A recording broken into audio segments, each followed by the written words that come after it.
You're not getting these documents. This doesn't concern her. I think it concerns everyone now. I'm so tired. Just a little longer. Heading there now. Just needed a moment. Just 5 minutes.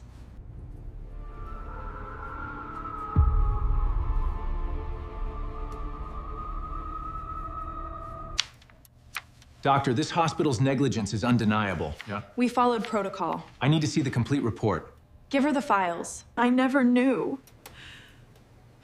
She saved our family. She always had a good heart.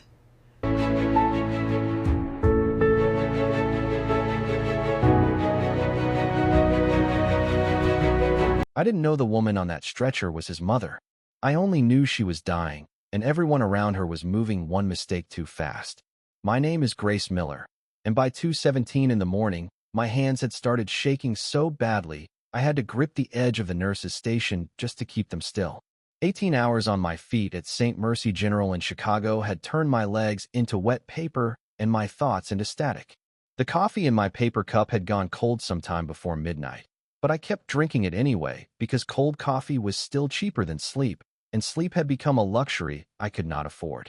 Outside, April snow fell in heavy gray sheets, melting against the ambulance bay and running in thin rivers under the automatic doors every time they opened. Inside, the ER smelled like bleach, rainwater, old fear, and the kind of hope people only found when they had nowhere else to go. I was supposed to clock out. My locker was already open. My coat was already over my arm. I had $6 in my wallet, a rent notice folded in my scrub pocket, and 3 missed calls from my father that I was too tired to answer. Then the tires screamed outside. Not an ambulance. Not police. Something lower. Heavier. Expensive. The sound cut through the ER like a warning. I looked up just as the glass doors slid open and 4 men in dark coats rushed in around a stretcher, their shoes leaving clean black tracks through the slush. They did not shout like panicked families usually did. They moved with quiet control, and somehow that was worse. On the stretcher lay an older woman in a black wool coat dusted with melting snow. Her silver hair had come loose around her face. One pearl earring was missing. Her skin was pale, almost blue under the fluorescent lights, and her right hand clutched a broken strand of pearls so tightly the beads had left tiny half-moons in her palm. Dr. Harris came running from Trauma 2, pulling on gloves, already calling orders. I stepped in beside the stretcher because that was what nurses did. We stepped in, even when our feet hurt, even when our hearts were tired, even when the world looked like it was about to split open. Her pulse was weak, her breathing uneven. Someone said cardiac event. Someone else said allergic response. The men in dark coats watched every movement like they were memorizing our faces. I tried not to look at them. I focused on her instead, on the faint scar near her collarbone, on the medical bracelet half hidden beneath her sleeve, on the tiny red mark stamped beside a name that had been rubbed nearly blank from age and wear. My stomach tightened. I knew that mark. It meant a severe reaction to a medication Dr. Harris had just ordered. The syringe was already in another nurse's hand.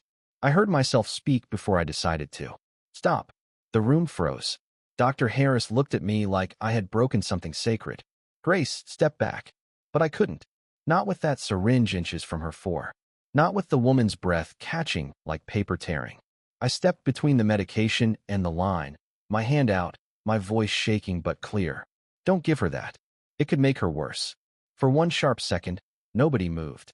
Then one of the men in black reached inside his coat. Not threatening, just instinctive, like the whole world had taught him to protect first and ask questions later. I lifted both hands slowly. I'm not trying to stop treatment, I said. I'm trying to save her. Dr. Harris stared at the bracelet, then at the chart, then back at me. His face changed just enough for me to know he had seen it too. The room moved again, faster this time, but in a different direction. New orders, new medication, oxygen adjusted, monitors beeping, my own heartbeat louder than all of them. I held the woman's hand while her body fought its way back from the edge, and I whispered the only thing I could think to say. Stay with us. Somebody is coming for you. I had no idea how true that was until the ER doors opened again, and every man in that room straightened like a storm had just walked in wearing a black overcoat. The first thing I noticed about Adrian Blackwood was not his height. though he was tall enough that the fluorescent lights seemed harsher above him. It was not the tailored black overcoat, or the silver at his temples, or the way the men who had arrived before him lowered their eyes without being told. It was the silence. The ER did not become quiet for anyone. Not for grieving families. Not for police officers. Not for hospital administrators with clipboards and polished shoes. But when he walked in, the room held its breath. He stopped at the foot of the stretcher, and for 1 second, all that power disappeared from his face. He looked at the woman whose hand I was still holding, and something broke behind his gray eyes. Not loudly, not visibly enough for anyone else to name it. But I saw it because nurses learned how to read the smallest changes. A pulse under skin, a breath before panic, a son trying not to become a frightened child in front of strangers. He spoke only 2 words. My mother. His voice was low, controlled, and colder than the snow melting across the floor, but his hand moved toward her with a care that did not match the rest of him. He touched her shoulder, not her face, almost like he was afraid she might vanish if he reached too quickly. Dr. Harris began explaining in that careful hospital tone people used when the person listening had money, power, or both. Possible cardiac distress. Severe reaction avoided. Stabilized for now. We need to monitor her closely over the next several hours. Adrian did not look at him. His eyes moved to me. I realized too late that I was still holding Eleanor Blackwood's hand. I let go as if I had touched something I was not allowed to touch. The broken pearls slipped from her palm and scattered softly across the sheet. One rolled toward the edge. I caught it before it fell. It was warm from her hand. Adrian watched that tiny movement like it meant something. Who stopped the medication? He asked. No one answered at first. The other nurse looked down. Dr. Harris cleared his throat. Grace noticed the allergy marker. She intervened before administration. Adrian's gaze stayed on me, steady and unreadable. Grace. He said my name like he was testing the weight of it. My throat tightened. Grace Miller, I said, because silence felt more dangerous than honesty. Registered nurse. Night shift. He took 1 step closer. The men behind him did not move, but I felt their attention sharpen. My body wanted to step back. My pride would not let me. You saved her, he said. I checked her bracelet. That is all. No, he said, and his eyes flicked briefly to the monitor, where his mother's heartbeat marked time in small green peaks. You saved her. I had been thanked before, with trembling hands, with tearful hugs, with grocery store flowers left at the nurse's station. But this was different. This sounded less like gratitude and more like a debt being carved into stone. Dr. Harris tried to redirect him toward the consultation room, but Adrian lifted one hand, and the doctor stopped mid-sentence. Not because Adrian threatened him, because men like Adrian did not need to. He looked back at me. Come with me. 2 words. Not a request. My fingers tightened around the pearl. I am still on duty. Your supervisor will understand. I almost laughed, but the sound got trapped somewhere behind my ribs. In my world, supervisors did not understand anything that interrupted staffing schedules. Rent notices did not understand either. Student loans did not understand. Sick fathers who called 3 times after midnight did not understand. Still, when Adrian turned toward the private family room, everyone looked at me as if refusing him would be the strangest thing anyone had done all night. So I followed him past the vending machines, past the chapel with its dim electric candles, past the windows where Chicago blurred white and black beneath the storm. The family room smelled like old coffee and furniture polish. Adrian closed the door, leaving his men outside. For the first time, we were alone. He removed a checkbook from inside his coat and placed it on the table between us. Then he uncapped a pen, slid it toward me, and said the words that should have changed my life. Write any number. I stared at the blank check like it was a door someone had opened into a life I was not allowed to enter. Any number. 2 words, clean and simple, sitting in the air between us while snow tapped against the family room window and the vending machine hummed outside the door. My first thought was rent. My second was the electric bill folded under a magnet on my refrigerator. My third was my father, Thomas Miller, calling from whatever corner of Chicago had swallowed him that night. I could have written $10,000 and changed a month. I could have written $100,000 and changed a year. I could have written enough to breathe for the first time since my brother Daniel got sick, and every bill in our house became another kind of weather. Adrian Blackwood watched me without blinking. He did not look impatient. Men like him never had to be impatient. The world hurried on their behalf.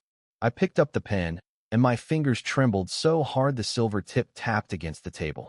He noticed. Of course he noticed. "You are afraid," he said. "I am tired," I answered. That was not a lie, just not the whole truth. His eyes lowered to my shoes, the cheap white sneakers stained with coffee, slush, and a little hospital floor wax. Then to my scrub pocket, where the corner of my rent notice showed like a confession. "Write the number, Grace." I looked down at the check. His name was printed in dark blue ink, elegant and sharp. Adrian Blackwood. A name I had heard in whispers from patients who came in with stories they changed halfway through telling. A name connected to restaurants, construction companies, charity galas, men in dark cars, and debts that people paid with more than money. I set the pen down. "I do not want your money." Something shifted in his face, so small I would have missed it if I had not spent years reading pain through silence. Confusion, not insult. "Not yet. Everyone wants money," he said. "Not everyone," I said. He leaned back slightly, studying me as though I had answered in a language he almost understood. "Then what do you want?"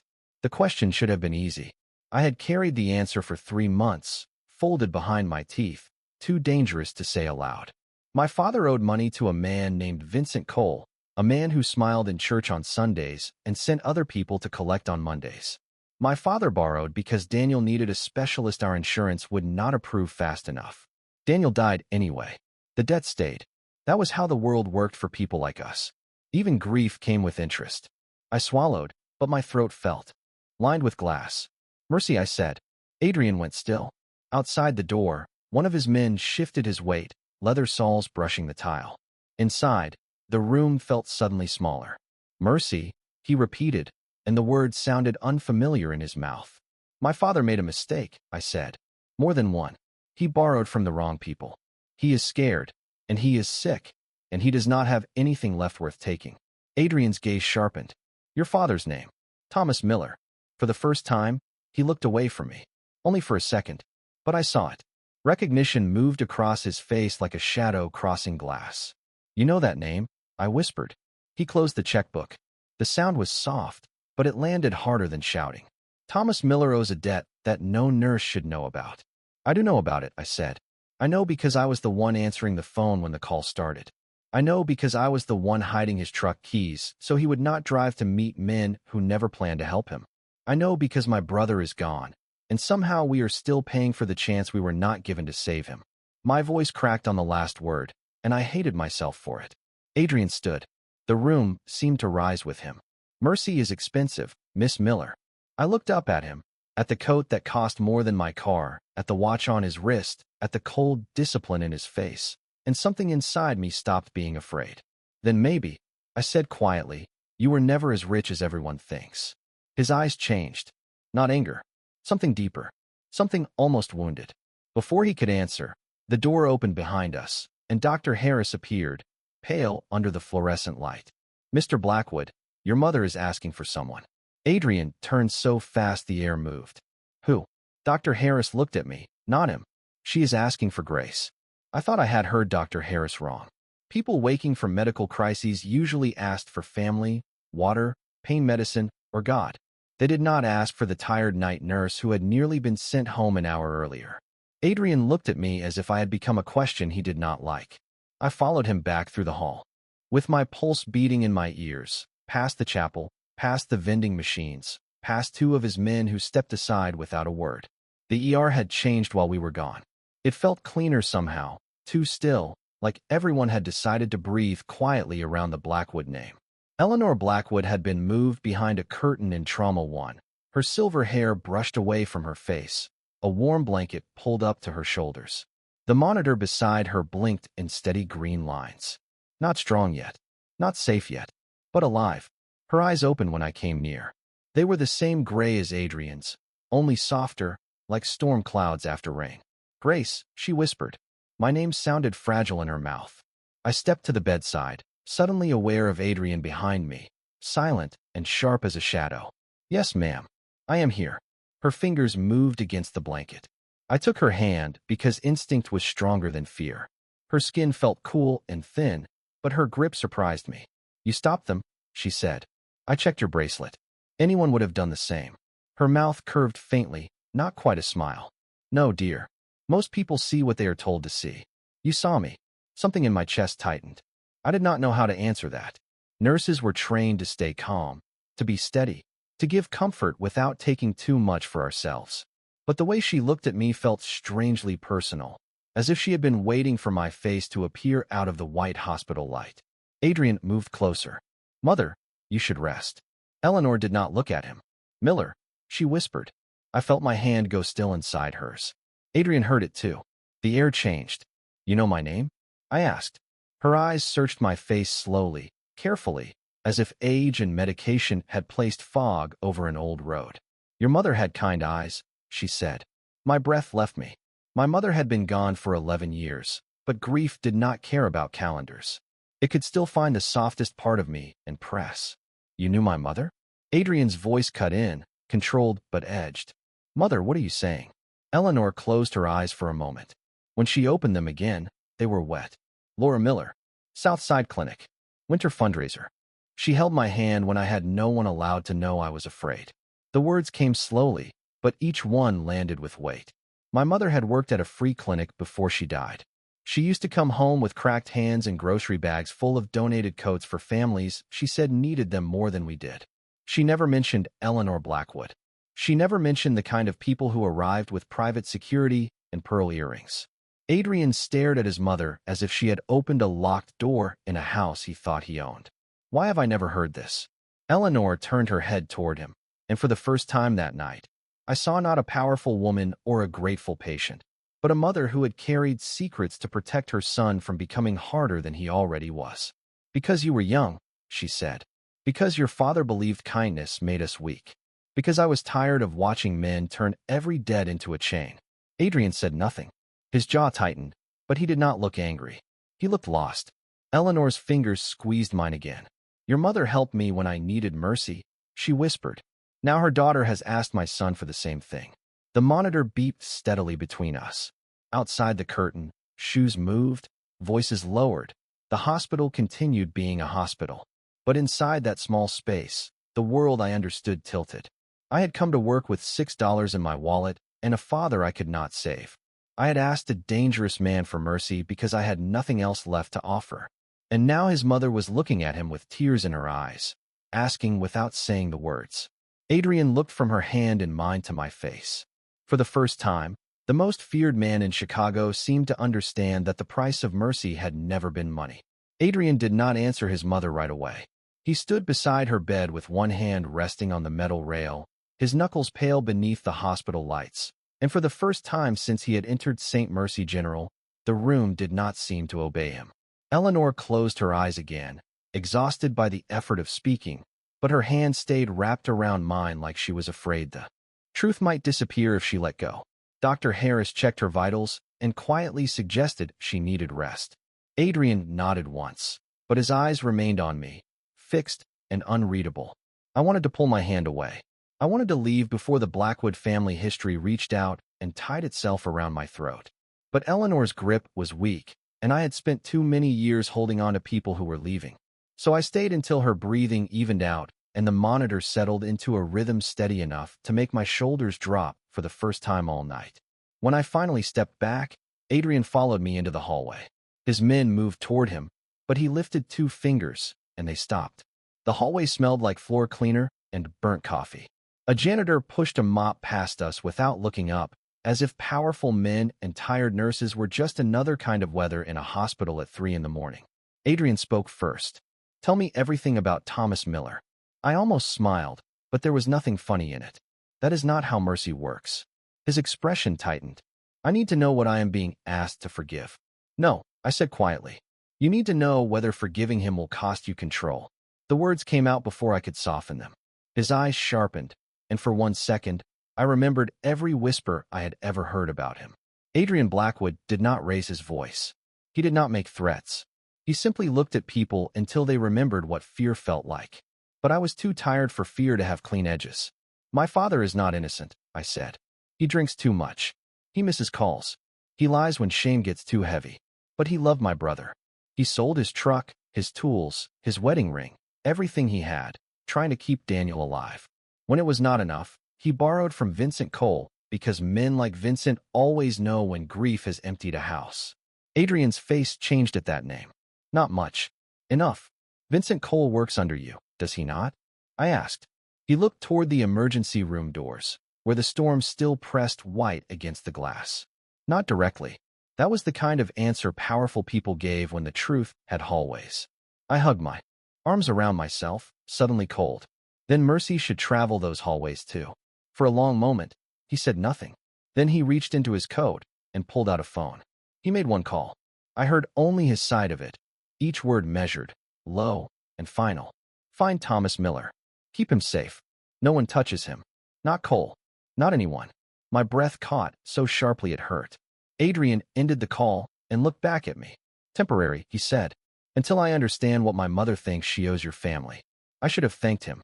Any reasonable person would have. Instead, all I could think about was the blank check still sitting in that family room. Untouched. Useless. Almost innocent. Temporary mercy is still mercy, I whispered. He stepped closer, not enough to frighten me. Only enough that his voice could drop beneath the hospital noise. Do not mistake me for a good man, Grace. I looked at him then, really looked. At the expensive coat. The tired eyes. The sun hiding behind the boss. I am not asking you to be good, I said. I am asking you to remember what good people once did for your mother. Something moved through his face, too quick to name. Behind us, Eleanor's monitor kept beeping, soft and steady, like a heart refusing to let the past stay buried. By sunrise, the snow had turned to gray slush along the curb, and St. Mercy General looked less like a hospital than a ship that had survived a storm. My shift was officially over at 6, but hospitals did not release you just because a clock said they should. I finished charting, checked on Eleanor twice, ignored 3 more calls from my father, and pretended not to notice Adrian Blackwood standing at the far end of the hall like a dark decision no one wanted to question. He did not approach me while I worked. That should have made me feel better. It did not. His attention had weight. I felt it every time I passed his mother's room, every time one of his men stepped aside, every time Dr. Harris spoke to me with a new, careful politeness that made my skin itch. Power did not always shout. Sometimes it simply rearranged the air until everyone breathed differently. When I finally reached the employee exit, my coat buttoned.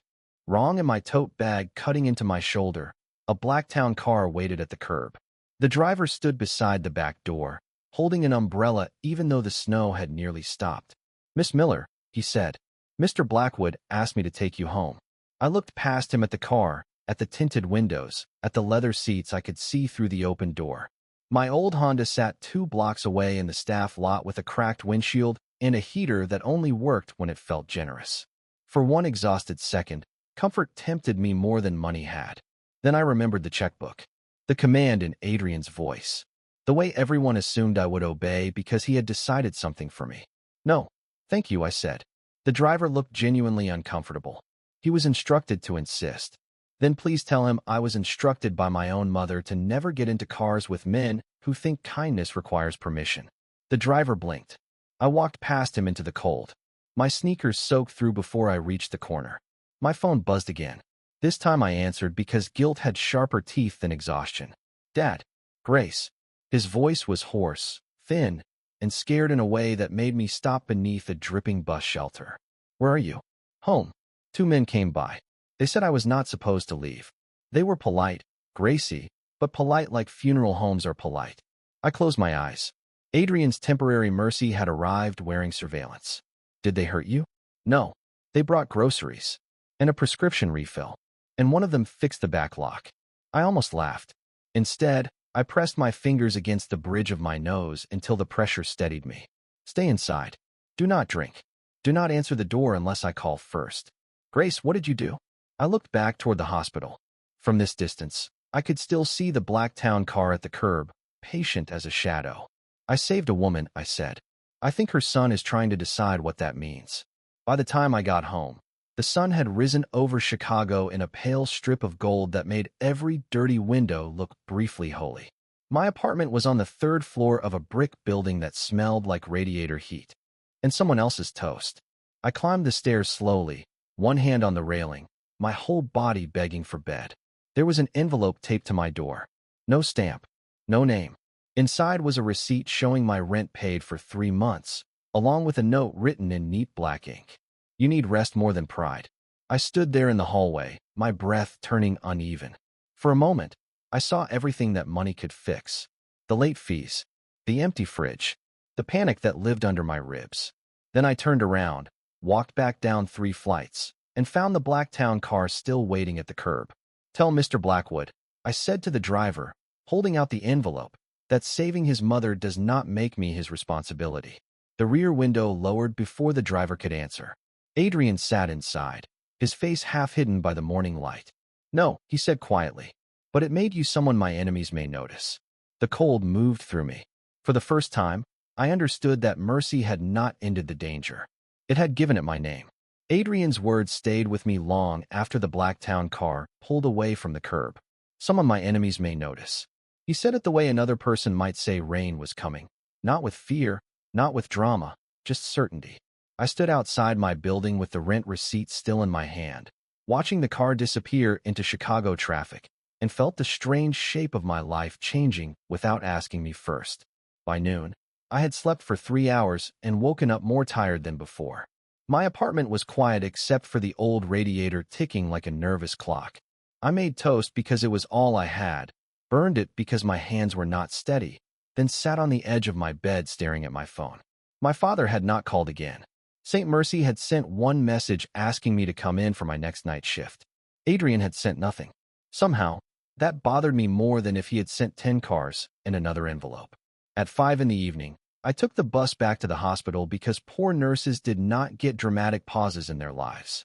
Bills did not care that a dangerous man had spoken your name. Patients did not care that your heart felt like it had been moved to a place it did not recognize. The city rolled past the window in wet gray pieces, laundromats, pawn shops, churches, corner stores with faded signs, the ordinary kingdom of people surviving one shift at a time. I told myself I belonged there, not in the orbit of Adrian Blackwood. Then I reached the hospital and saw 2 men in dark suits standing across from the employee entrance, trying very hard to look like they were not waiting for me. I walked straight toward them. Which one of you is supposed to pretend this is normal? The younger one looked startled. The older one almost smiled. Miss Miller, we are just here to make sure you get inside safely. I have been getting inside safely for 6 years. With respect, not after last night. That phrase made my stomach tighten. Not after last night. As if one act of mercy had placed a mark on my back that everyone could see except me. I went inside without thanking them. The ER was already full. A little boy with a fever. A construction worker with chest pain. A woman crying quietly into the sleeve of her sweater while her husband filled out paperwork with a shaking hand. Real people. Real fear. I let the rhythm take me because rhythm was easier than thinking. Check vitals. Change dressings. Call labs. Calm families. Smile when your feet hurt. Keep moving until your own problems blurred at the edges. Around 8, Dr. Harris asked me to check on Eleanor in the private recovery wing. He said it too casually, which meant Adrian had requested it. I almost refused. Then I remembered Eleanor's hand in mine, her voice saying my mother's name. The private wing was warmer, quieter, softer in every way money could buy. Eleanor was awake when I entered, propped against pillows, her pearls gone, her hair neatly brushed. She looked less like a legend and more like someone's mother. Grace, she said, and smiled. You came back. I work here. Her smile deepened. That is not the same thing. I checked her blood pressure, adjusted her blanket, and tried to be professional while her eyes studied me with uncomfortable kindness. Adrian told me about your father, she said. My hand paused. On the cuff. Adrian talks about what he wants to control. Eleanor looked toward the window where the city lights trembled in the dark glass. My son learned control from men who mistook tenderness for weakness. He did not learn it from me. I wrote her numbers on the chart, slower than necessary. He paid my rent. I gave it back. Of course you did. I looked at her. Why of course? Because your mother once returned a donation from me for the same reason. She said help should not come with invisible strings. My throat tightened. That sounded like my mother so sharply it almost hurt to breathe. Before I could answer, voices rose outside the room. Not loud, controlled, but tense enough that I turned. Through the narrow window beside the door, I saw Adrian in the hallway with a man I had never seen before. Mid-40s. Expensive suit. Easy smile. Cold eyes. Vincent Cole.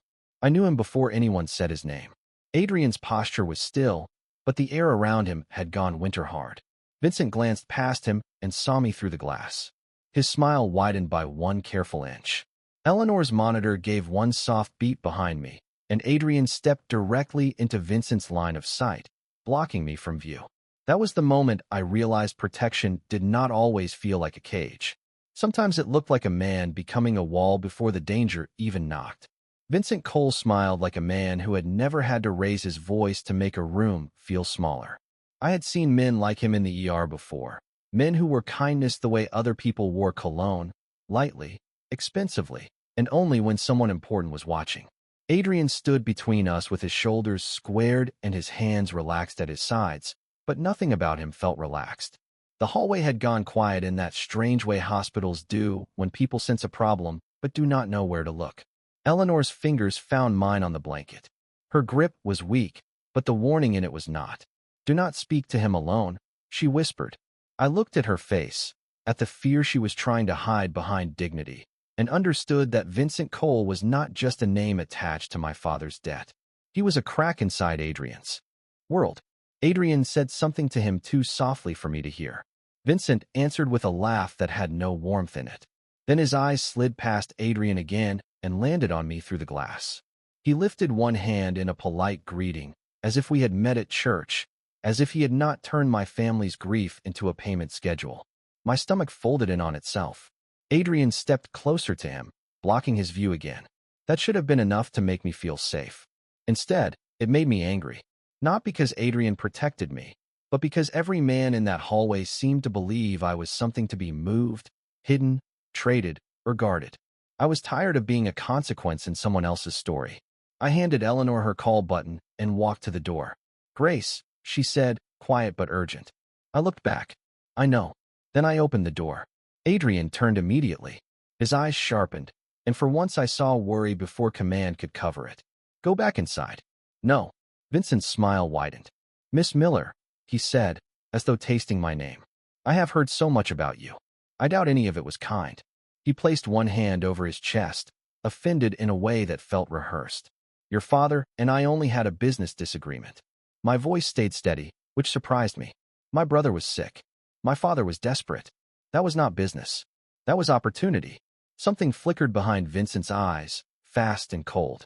Adrian saw it too. The air around him changed. Grace, he said, not loudly, but with weight. I looked at him. Do not tell me to be quiet because it is safer. People like him count on quiet. The words left me shaking, but they left me. Vincent adjusted his cuff, still smiling, but less easily now. Adrian, your nurse has a brave mouth. She is not my nurse, Adrian said. His voice was calm, but the correction landed like a line drawn in marble. Then he added, and you will not speak about her again. For one long second, nobody moved. A monitor beeped behind me. A cart rolled somewhere near the elevators. Life went on while three people stood inside a choice. Vincent finally nodded, shallow and smooth. Of course. Family stress makes everyone emotional. He looked at me again. Give your father my regards. Adrian took one step forward. Vincent's smile disappeared just enough for me to see the man beneath it. Then he walked away, his shoes silent on the polished floor. I should have felt victorious. I did not. My knees felt hollow.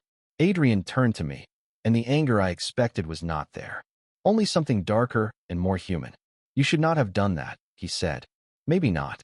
He looked toward the elevator where Vincent had vanished. He will use fear if he cannot use debt. I folded my arms around myself. Then stop teaching men like him that fear works. Adrian stared at me as if those words had reached a place no one usually touched. Behind us, Eleanor's door opened again, and her voice came thin but clear from the bed. Listen to her, Adrian. The hallway went still. For the first time since I had met him, Adrian Blackwood did not look like a man deciding how to control a problem. He looked like a son realizing the woman he almost lost was asking him to become someone else. Eleanor's words stayed in the hallway after her voice faded, thin as breath but stronger than any command Adrian had given that night. Listen to her. No one moved. Not the guard by the elevator, not Dr. Harris pretending to review a chart 10 feet away, not Adrian, whose face had become so still it almost frightened me. I had spent my life around men who heard women only when we cried, begged, or became useful. But Adrian looked at his mother, then at me, and for the first time, he seemed to understand that listening could cost him more than speaking ever had. He walked back into Eleanor's room without another word. I should have followed. I should have checked her vitals, adjusted her blanket, written down her blood pressure, done anything that belonged to my normal life. Instead, I stood in the hallway with my hands curled around nothing, feeling the shape of Vincent Cole's smile still pressing against my skin. 15 minutes later, Adrian came out alone. His mother was asleep again. The private wing had settled into that soft nighttime, quiet money bought so easily. He stopped beside me, close enough that I could see the exhaustion beneath the control. "I will handle Vincent," he said. "That is what scares me." His eyes narrowed slightly. "He is dangerous. So are you." The words came out before I could swallow them, but I did not take them back. Adrian looked away, toward the window at the end of the hall where Chicago glittered in cold blue light. "Yes," he said, "I am." There was no pride in it. No apology either. Just truth. That made it harder to hate him. My pager went off before either of us could say more. A patient needed me downstairs. I returned to the emergency room, and for the next few hours, I let work pull me under. There was comfort in small tasks. Tape on gauze, warm blankets, ice chips in plastic cups. A frightened teenager who needed someone to tell her breathing slowly actually mattered. The world did not stop because my life had become tangled with the Blackwoods. It just kept asking me to be useful. Near midnight, my supervisor called me into her office. Her face was pale in a way that had nothing to do with hospital lighting. "Grace," she said carefully, "we received a complaint." My stomach dropped. "What kind of complaint?" "Allegations that you violated protocol during Mrs. Blackwood's emergency treatment. That you interfered beyond your scope." For a moment, I heard nothing but the distant beep of monitors through the wall. "That complaint is false." "I know," she whispered, and the whisper told me everything. She knew. She believed me. It did not matter. "There will be a review. Until then, you are being placed on administrative leave." The office tilted slightly. Administrative leave meant no shifts, no overtime, no paycheck large enough to hold my life together. I gripped the arms of the chair and thought of Vincent's smile. Fear if he cannot use debt. He had not raised a hand. He had not made a scene. He had simply touched the one thing I could not afford to lose. My work. I signed the paperwork because refusing would only make me look guilty. I walked out through the staff corridor with my tote bag on my shoulder and my name badge turned backward against my chest. For 6 years, that badge had been proof that I belonged somewhere. Now it felt like a door closing. Adrian was waiting near the employee exit. Of course he was. One look at my face, and his expression hardened. "What happened?" I held up the folded paper. "Your problem found my job." He took the form, read it once, and the temperature around him seemed to fall. I expected anger. I expected commands. I expected the man everyone feared to rise to the surface. Instead, he folded the paper carefully and handed it back to me. "I am sorry," he said. 2 words. Quiet. Unpolished. They struck harder than the checkbook had. I did not know what to do with them. Outside, the night was wet and black, the snow finally turning to rain. Adrian opened his umbrella, but did not move closer until I nodded. That small pause nearly undid me. He had asked permission. The most powerful man I had ever met had waited for my yes. We stepped into the rain together, not touching, not speaking, while Chicago blurred around us. For the first time, I wondered whether mercy was not something I had asked from him, but something he was learning how to ask from himself. Adrian did not take me to one of his mansions. He did not take me to a private club or a penthouse or any of the places I imagined men like him used when they wanted to make ordinary people feel small. He took me to a 24-hour diner on West Division Street where the coffee tasted burned, the vinyl booths were cracked, and the waitress called everyone honey whether they looked dangerous or half asleep. The rain streaked down the window beside us, turning the streetlights into long gold wounds across the glass. I sat across from him with my administrative leave papers folded in my lap, still wearing scrubs that smelled like antiseptic and a name badge I could not bring myself to remove. Adrian kept his coat on. In that booth, beneath the buzzing fluorescent light, he looked too expensive for the room and too tired for his own life. He ordered black coffee. I ordered nothing until the waitress brought me pancakes anyway and said I looked like I needed them. I almost cried over that, which made no sense. Maybe kindness always felt heavier when you had been carrying fear too long. Adrian watched me pick up the fork. He did not tell me to eat. He did not make another decision. For me, he just waited. That patience hurt worse than control would have. After a few bites, I said, "You could fix this with one phone call, could you not?" He looked down at his coffee. "Yes." "Then why have you not?" "Because you would hate me for it." I stared at him. He said it simply, as if it had cost him something to learn. "If I force the hospital to reinstate you," he continued, "they will obey me, not the truth. Vincent would still know he can reach you. Your supervisor would still be afraid. And you would walk back into that emergency room, carrying my shadow instead of your own name." The fork went still in my hand. I wanted to argue, but I could not, because he was right in a way I did not expect him to be. "So what happens now?" I asked. "Now," he said, "I give the review board the evidence that proves you saved my mother by following the correct standard of care. I protect your father without making him disappear into my world. And I deal with Vincent in a way that does not make you look at me like I have become the very thing you asked me not to be." His voice did not change, but the last sentence lowered the air between us. I looked at him across the table, at the man people cross streets to avoid, and saw the effort in his restraint. Not weakness, effort, like a muscle he had rarely used. My phone buzzed against the table. My father's name lit the screen. I answered so quickly the fork clattered against the plate. "Dad." "Grace." His voice broke on my name. "I am at home. I am sober. There is a man outside in a black car, but he brought soup and said I should call you before I panicked." I closed my eyes, and the smallest laugh escaped me, tired and cracked. "That sounds about right." "I am sorry, baby," he whispered. "For Daniel. For the debt. For making you carry all of it." I pressed my hand over my mouth. Across the table, Adrian looked away, giving me privacy inside a room full of strangers. That was when I understood something about him that scared me more than his power had. He was learning. Not loudly. Not perfectly. But he was. Learning where not to stand, when not to speak, how not to own every room he entered. After I hung up, the diner felt different. Softer. Adrian slid a folder across the table, not a check this time. Inside were copies of hospital records, allergy documentation, and a statement from Dr. Harris confirming that my intervention had prevented a critical error. At the bottom was Eleanor Blackwood's signature, shaky but clear. I touched the paper with 2 fingers. "You did this tonight?" "My mother insisted," he said. Then, after a pause, "So did I." The waitress returned with more coffee. Outside, the rain slowed to a mist. For the first time in 2 days, I could breathe without counting the cost. Adrian looked at me over the rim of his cup and said quietly, "Grace, I do not know how to be merciful without making it look like power." I looked at the folder, then at his hands wrapped around the coffee mug like he needed the warmth. "Then stop trying to make it look like anything," I said. "Just do it when no one is watching." He nodded once, and in that small motion, I saw the beginning of a man his enemies would not recognize. By morning, the city looked washed clean, but I knew better. Chicago had a talent for hiding dirt beneath rainwater and sunlight. I went to the hospital review meeting wearing the only blazer I owned, navy blue with one loose button, and shoes that pinched because I had bought them for my brother Daniel's funeral and never found another reason to wear them. My name badge sat in my purse like something waiting to be returned to me or taken away forever. Adrian did not walk in beside me. That had been my condition. No dark coat in the hallway. No men at the door. No shadow over my shoulder that people could mistake for the reason I deserved to be believed.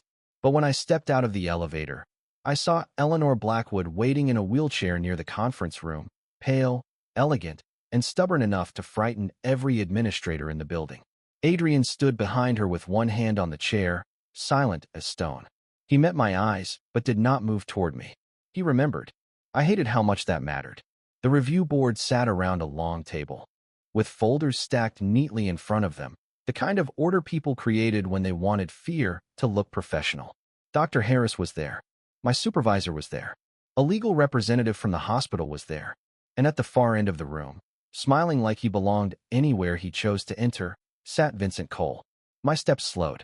He wore a charcoal suit and a blue tie, harmless colors on a man who had never been harmless a day in his life.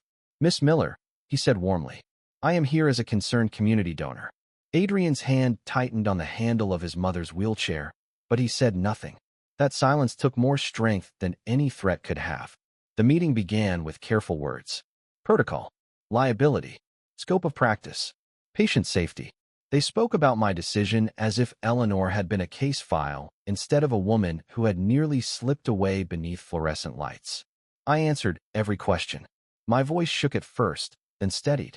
I explained the allergy marker, the bracelet, the medication risk, the sequence of events. Dr. Harris confirmed it all. Eleanor insisted on speaking next.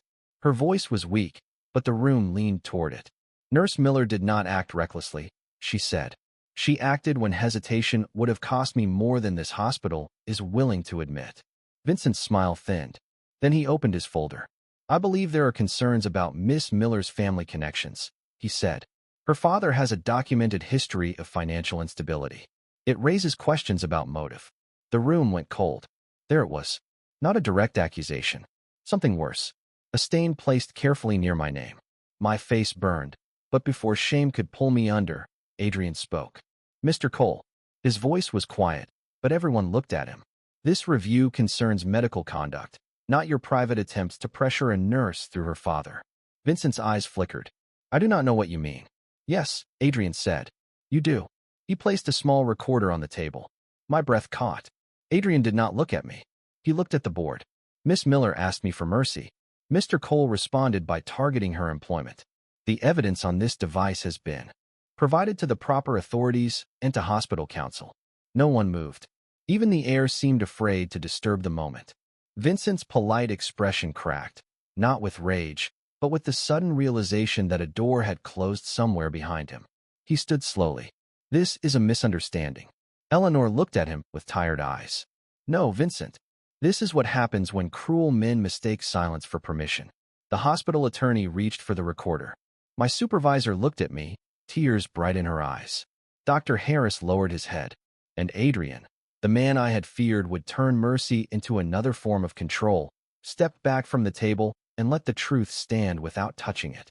That was the first time I understood power could protect without owning, and justice could enter a room without raising its voice. Vincent Cole left the conference room with 2 hospital security officers beside him and a lawyer already speaking quietly into a phone. There was no shouting, no dramatic confession, no scene anyone could turn into a story later. Just the soft click of the door closing behind a man who had built his confidence on other people being too afraid to speak. I sat very still with my hands folded in my lap, afraid that if I moved, everything inside me would spill out at once. The review board reinstated me before noon.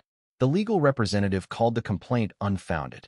My supervisor squeezed my shoulder in the hallway and whispered that she should have fought harder for me. Dr. Harris apologized with the awkward sincerity of a man who was still learning that being right too late could look a lot like being wrong. I accepted because I was too tired to carry another anger.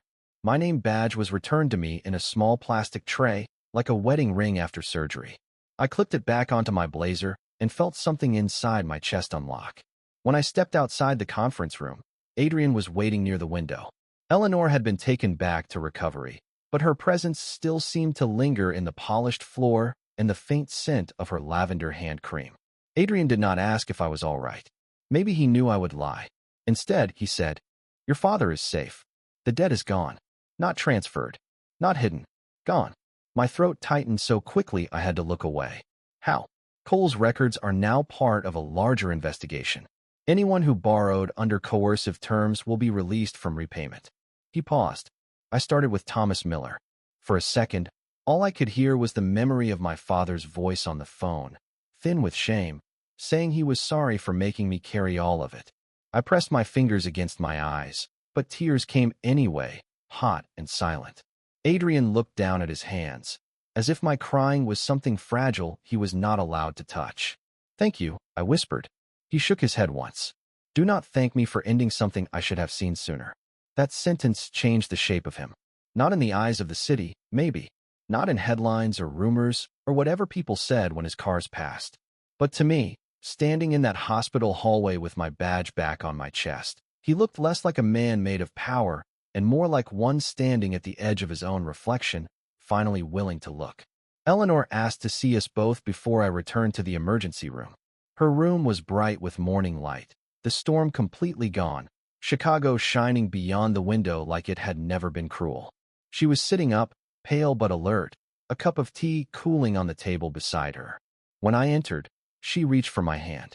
"Your mother saved me once," she said. "Not medically, not like you did. She saved me by reminding me that I was still a person before I was a Blackwood." I sat beside her bed, and Adrian stood by the door, quiet. Eleanor looked at him. "I should have told you about Laura Miller years ago. I should have told you that mercy was not weakness. I tried, but I let your father's world speak louder than mine." Adrian's jaw tightened, but his voice stayed gentle. "You were protecting me." "No," she said softly. "I was surviving. There is a difference." The room went silent. Those words settled over all three of us. Surviving. I knew that word. My father knew it. My mother had known it.